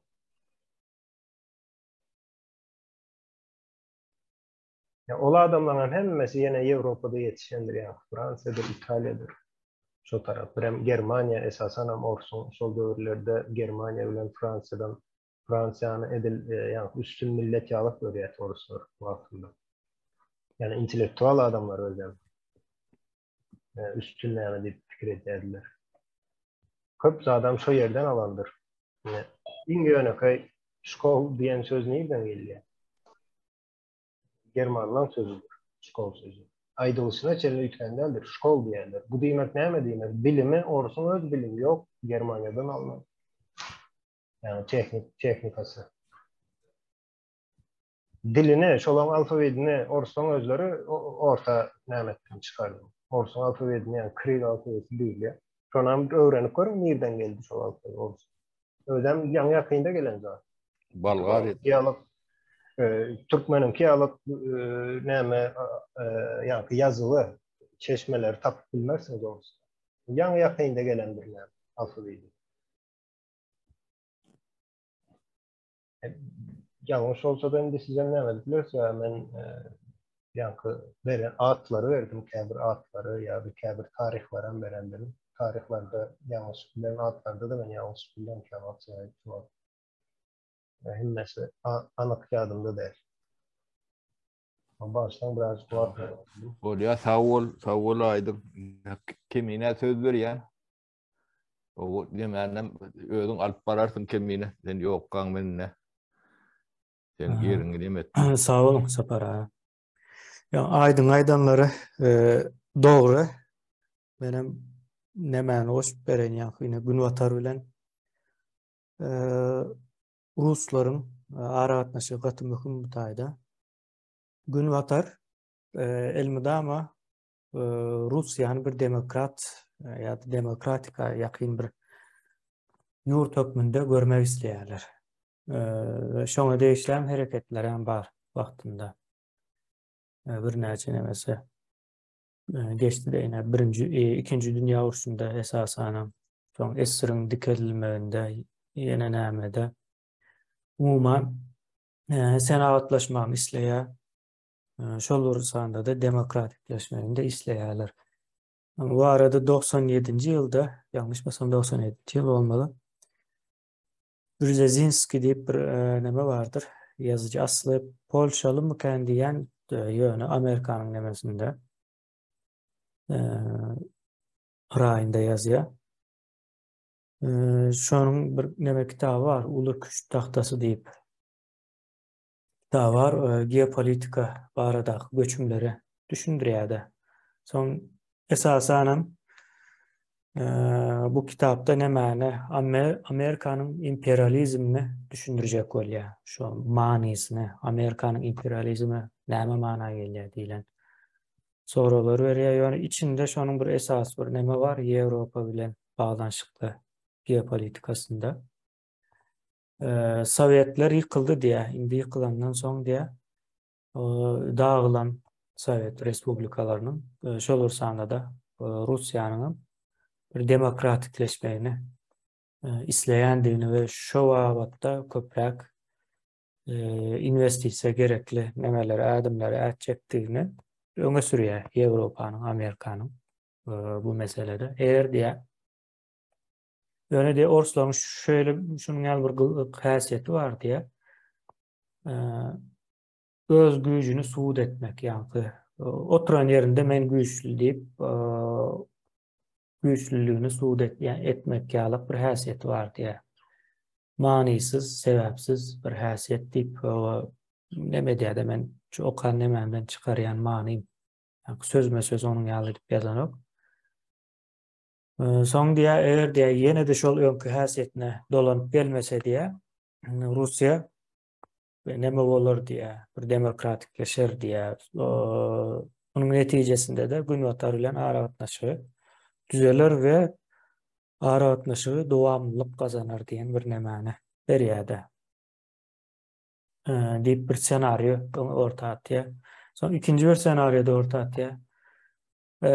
Diye kabul etmese diye demokratikleşmese diye yine de şu önkıyalık bir azrak güç cemlenden son önkü nemesine dolanıp varsa asıl özüne öğrülse diye yağdı. Onda ilkinci edeceği işlerinden biri Ukrayna hücum etmek diye, Ukrayna'nı almak diye. Alıp bilmese de Urş nemesine çelli gidip biler deyip 97. yılda hem yazılıp geçilen geopolitikanın yani nemesi mazmununu beriyede geleceğe değişti yazılıp duruş oldu gördü. Hazır şu an biz şunu yaşap duruz demek Ors nemesi düşüncesi ütgeme yani ütgeme için bir sebep yok ortada. Yani bir aydınlanıp bilecek halk yok ortada. Bir belli bir bölümü vardır aydınlanan olarak devamlı daşara gidiyor aydınlanan daşına çıkıyor yurdum. Şu sebeple nemetmeye sonra ervet tarafı şu tayda orsette siyaset eyyem kara güçlerin bolmağı gerekli yalık bir düşünce var mı yani? Ya Putin yalı, Stalin yalı adamları görüp gelyenliği için nesiller boyunca bir parlamente arzulam edip bilen oklar. Yani parlament ya da şuna benzeş sistemana edip bilen oklar. Yani aydın nemesi vardır. Teknikası deyip yani teknika sözü teknoloji sözüne nemesi değildir. Teknika demek yani bir school yani şkol diyem aytta bir metot yalık bir neme manisine geliyor da yani gönümel durmuşa geçeceğin görünüşü teknikası. Misal için kuyudan su çıkarmakın teknikası vardır. Aydalı bedrenin yüpün ucuna bedrenden arsın kuya oklap çıkarıp bilirsin. Bu bir teknikadır.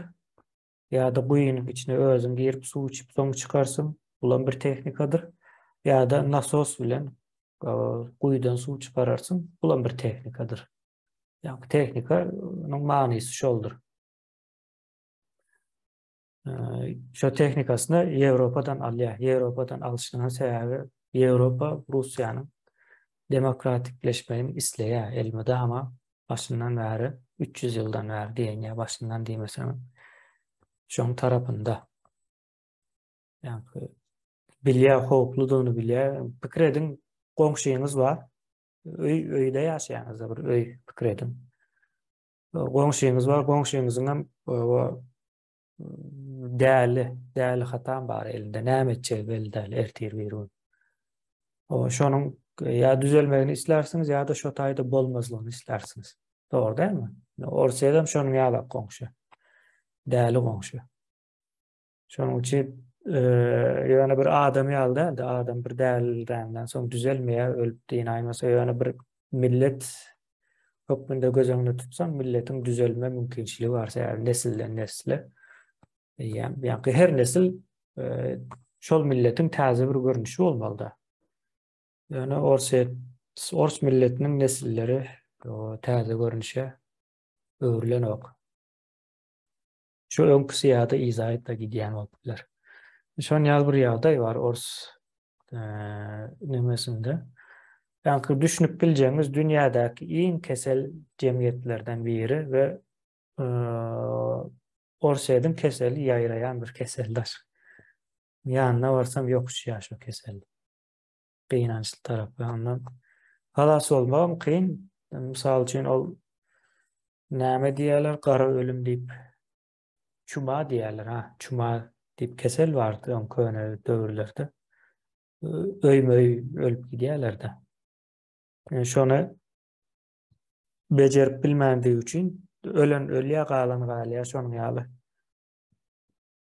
nemede gidýärdi-de. Soň o antibiotiklaryň ýene nämeleriň çykmagy bilen o problemalary çözdüler. Ine bizim hem nemämiz şol Orsun keseli bilen kesellen bizim hem jemgyýetimiz onu ýa bir antibiotigini tapyp nemetmeli ýa-da öňkü köne metod boýunça kim öle kim galy diýen ýalyk nemäni kabul etmeli ikisinden biri. Munyň bir üçüncü bir ýolu ýok gynansak da. Görnýän zadam şol. Orsa indi ine ölüm nemesine düşeýine ýatdy. Ondan soň ýa-da Ukraina meselesinde eýýän Ýewropa düşünde ýa-da Günwatar düşünde Russiýa adam bolmaýar. Ýa-da ýöneki günlük dilde aýtsak Russiýa adam bolmaýar. Onu diňe täze neme boýunça çözmeli. Meniň şahsy pikirim şu nemäni Russiýany 20 respublika bolsa ýa-da federal nemeden ibaratda. Şolaryň hemmesini dargatmaly.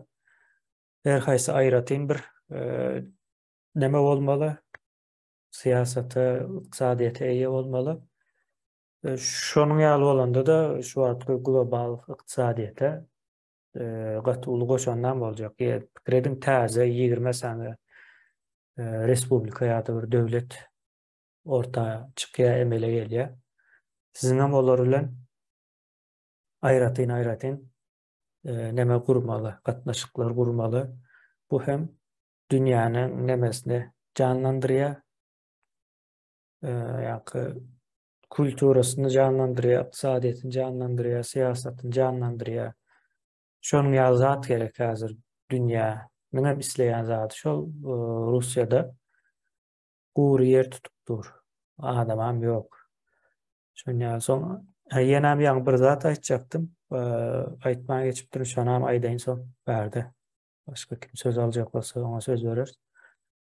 Ne adam sanynyň az ýerleri Ýewropany el alsaňyz aşağı ýokary 500 milyon adam bar ýalýaňyşmasam.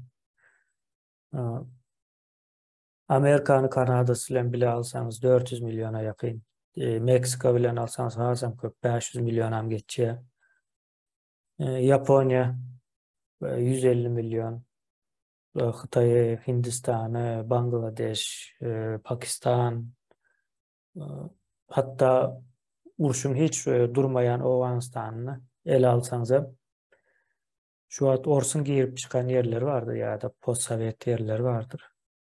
Şo ýeriň adam sanlar gatazdyr. Misal üçin Türkmenistan 4 milyon olma haky ýok. ya da Kazakistan'ın 15-16 milyon olma hakkı yok. Kırgızistan, şonun ýaly Täjikistan. Hakkı yok ya. Bular köne bir yerleşikler, köne nemeler. Medeniyetler.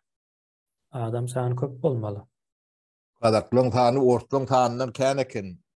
Teknoloji ýerlerde. Ha. Ine. Nemelerin hem sany 90 milyon ekeni. Ukraynaların hem sany şu an 30 näçe milyon mu? 36 milyon mu?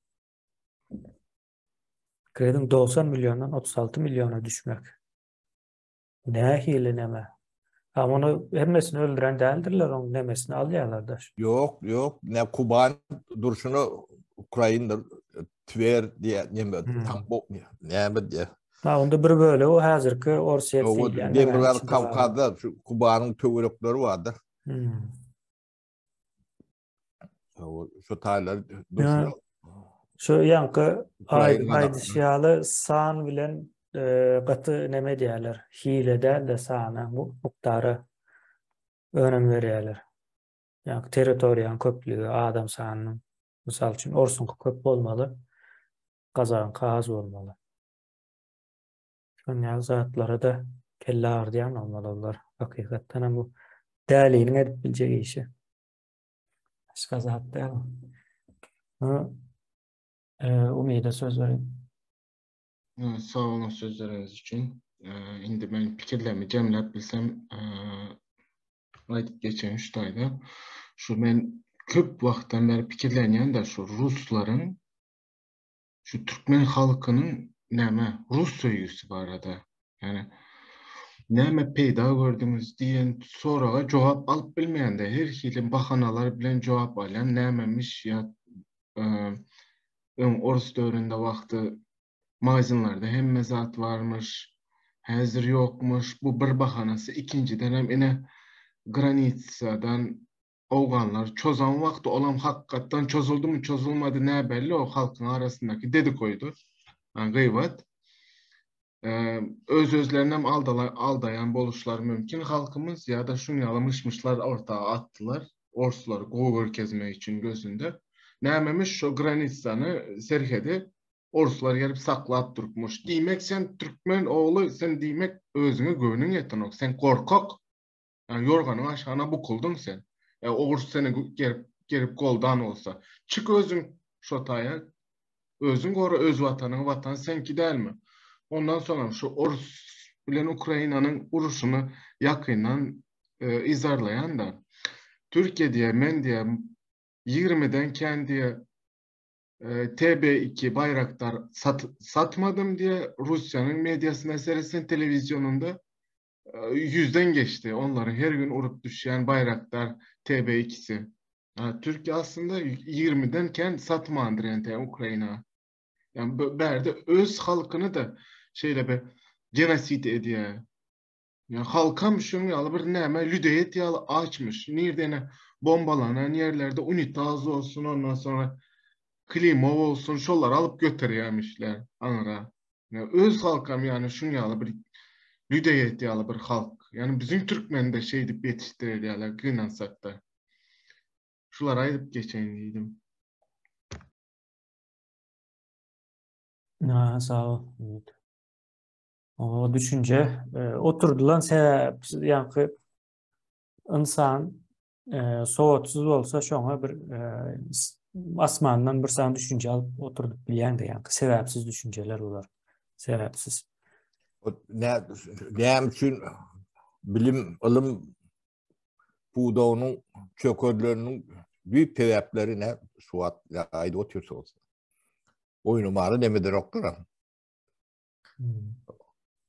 Biz kän toğra verdik. Näme üçin Türkmenistanyna Türkmen mektepleri, Ors mekteplerinden gowşak. Özüm kän gowşak, özüm şonu bilmeýänem ýok. Döwletiň başyndan tut aýagyna çenli. Hökümetim. Sapara yine bir zat aydıp geçsem de şutayda ýadyma düşende şu Türkiýede Ors Gastinsa'da işleyen Orslar gelýär da şu daya. Men aýdypdym, vah, şu Ukraina gidip bilsem, şu dokumentlerim düzüp olsa da gidip bilsem, maňa Ukrainlar elime silah vermesin, yarag vermesin. Meniň elime bıçak versin, bir-birden sizin Orslaryň damagyny çalaýyn diýipdim. Kaçıp gidipdir benden.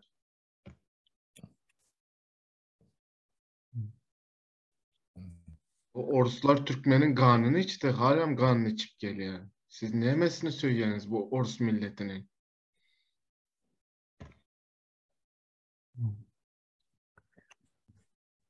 Oşan ýalgy inandyrjy nemeler bar. Sapara siz bir zat aýdyp tamamlajakmy? Bolmasa aýdyma berenji. Aydyna beräýip men neme deyin. Bolýar. Aýdyma berenji. Yankı Orslar bizi Afganistan'dan korudu diýerler de. Ya da Daşdöwremizden koradylar diýerler. Ýöne koran olsa şuňalyk soraw çykdy. Onda näme üçin Türkmeniň ýarysy Afganistanda kaldy, ýarysy hem Eýranda kaldy. O nädip boldy? Olar o ýere göçüp giden Türkmenler däle. Yani Türkmeniň topragy näme üçin ine koran olsa, o näle korak bolýar, men düşünemem. Yani nädip koradylar onda? Şeydi koruyanlar ne? Orta koru şonnalyk. Şeyde düşünmeli. Ne? Yok, ol öwredilen näme ýanky şonu aýtýan adamyň hiç hili pikiri ýokdur.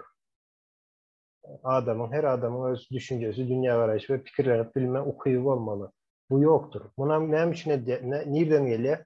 Ine Oruslar bize bilim berdi diýerler. Bilim bermek diýmek, ine şu günkü dünýäde seredip görüň 25-30 ýaşynda dünýä tanalan adamlar bardyr. Hatta 20 ýaşynda dünýä tanalan şahslar vardır.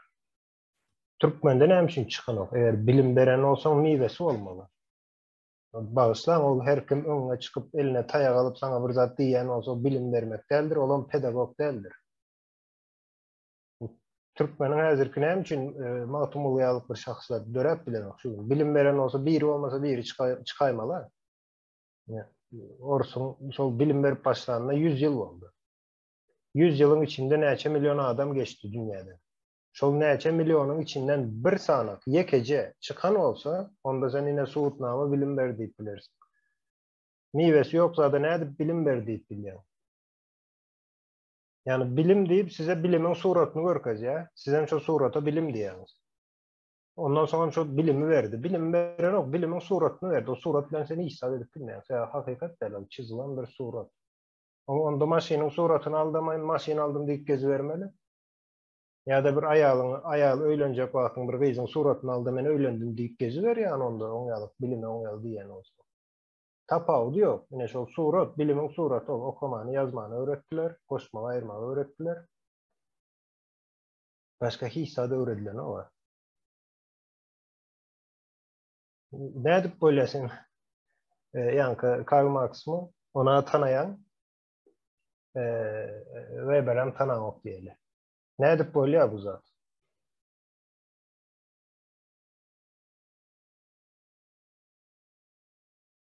Ya da näme vardır?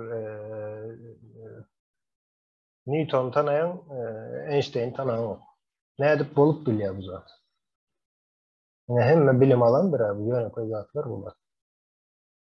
Bilim aldyk, nädip boldu da şol bilimden geçenden soň döwlet näme, watan näme, watançylyk duýgusy näme, ondan soň samimiýet näme, halk näme, jemgyýet näme, bu sözleri bilemiz oga. Nädip bilim aldyk onda biz? Sözleri bilýäs diýe, hemmeden sorasaň bilýär diýe. Ýöne şu sözler barada bir sanak oturup ýanky sözüň nämedigini bir düşündir diýip bir kagaz bilen ruçka bersen ýazyp bilmeýändigini bilýär, hiç bilmär. Barlak göräýin onu, tanaýanlaryňyzdan. Watan bilen döwletiň tapawdyny ýaz düşündir diýsen, düşündirip bilmeýär. Federasiýa näme, respublika näme ýaz diýsen düşündirip bilmeýär.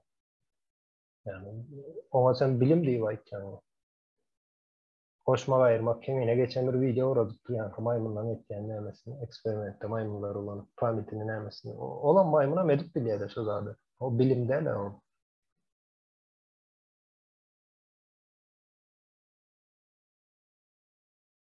Yine umut şu soru aytken şol cevapları berýänleri şuna bırak cevap berip bilersin yani granitany oran olsa ne boldu da şol Türkmeniň yarısı toprağı şu yerde yaşayan yankı halkı bilen bilelikde Awganistanyň territoriýasynda ve yarısı da näme için İran'ın territoriýasynda.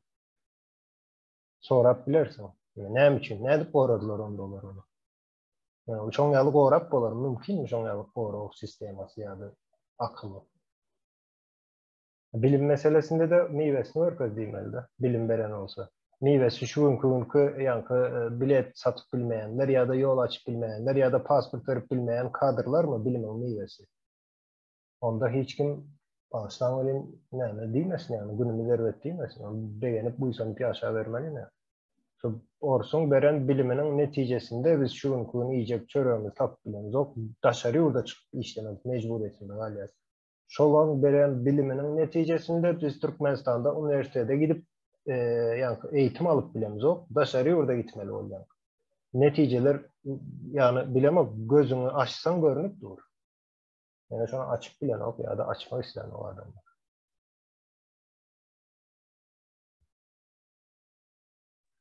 Aydın köp sağ ol. Düşündüren için.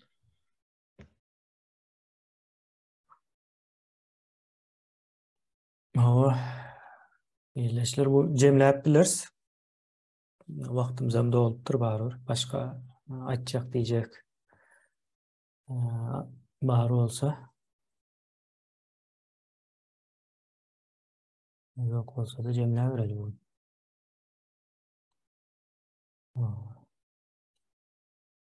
Sağ olun.